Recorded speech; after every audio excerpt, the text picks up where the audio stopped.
பஞ்சாயத்துக்கலாமா பயந்துட போறேன். தஞ்சையில் மீத்தேனுக்காக நிலங்கள் கையகம். மழை இல்ல, தண்ணி இல்ல, பராமரிக்கிறதுக்கு ஆள் இல்லன்னு அவன் நிலத்தை வித்துட்டு போனா அப்புறம் யார்தான் விவசாயம் பாக்குறது? மீத்தேன் எடுக்கிறதுனா ஏதோ மலத்தேன் எடுக்கிறதுன்னு நினைச்சிட்டு இருக்கீங்களா? பச்சை போர்வையை விரிச்சு போட்ட மாதிரி கிடக்கிற நம்ம மண்ண புல்டோசரையும் போர்வெல்லையும் வச்சு பொத்தலாக்கிடுவாங்கய்யா. பெட்ரோல் நிலக்கரியை விட பெரிய எரிபொருளாயா மீத்தேனுங்கிறது. நம்ம 4-5 மாவட்ட மண்ணுல தான் அந்த இழவு அதிகமா இருக்குதான். அந்த இழவை வெளியே எடுக்க 6000 அடி ஆழத்துக்கு போர் போடுவாங்க. நிலத்துக்கு அடியில இருக்கிற மொத்த தண்ணியும் வெளியில எடுப்பாங்க. அந்த இடத்தை நிரப்புறதுக்கு கடல் தண்ணி உள்ள வரும். அதையும் வெளியே எடுத்துட்டு ஏகப்பட்ட ரசாயனம் எல்லாம் இருக்குதியா, அதெல்லாம் அவ்வளோ ஆழத்துக்கு வேகமா பீச்சி அடிப்பாங்க. பூமியோட அத்தனை அடுக்கையும் புலந்துகிட்டு போய் அது கீழே பயங்கரமா வெடிக்கும். அந்த ரசாயன கழிவையும் உப்பு தண்ணியும் வெளியே எடுத்து கொட்டுறப்போ நம்ம மண்ணுல இருக்கிற மரம் செடி கொடின்னு அத்தனையும் கருகி சுடுகாடா போயிடும் யா. பூமியோட அடுக்கெல்லாம் செதஞ்சு போய் நாம பெருமையா நினைக்கிற பாரம்பரிய கோயில்லாம் சுக்குநூறா நொறுங்கி போயிடும்.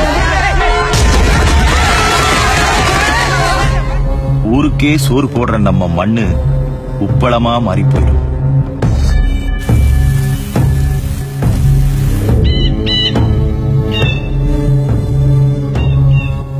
நானும் கடை வாங்கி தான் நட்டுருக்கிறேன். அன்னைக்கு அந்த பேங்க் மேனேஜர் நாக்க பிடிக்கிற மாதிரி கேட்டான். அதுக்காக ரியல் எஸ்டேட் காரனுக்கும் ஃபேக்டரி காரனுக்கும் நிலத்தை கொடுத்துட்டு கடன் அடைச்ச முடியுமா?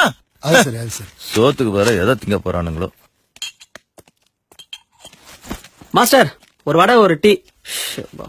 நாகப்பட்டினத்தில் விவசாயி பட்டினி சாவு, விவசாயிகள் சாலை மறியல்.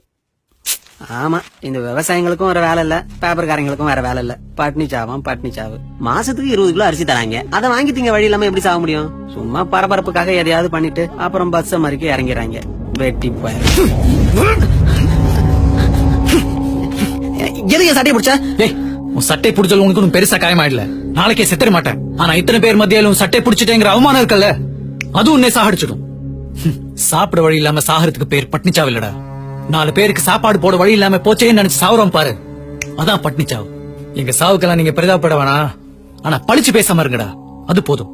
உன் அளவுக்கு படிச்சு வந்தாண்டா நானும், MSc கோல்ட் மெடலிஸ்ட். ஆனா விவசாயத்தை தவிர வேற எந்த வேலையும் பார்க்க மாட்டேன்னு உறுதியா இருக்கேன்டா. காசு கொடுத்த அரசு கிடைக்குங்கிற திமிருதான்டா உங்களை இப்படி பேச வைக்குது.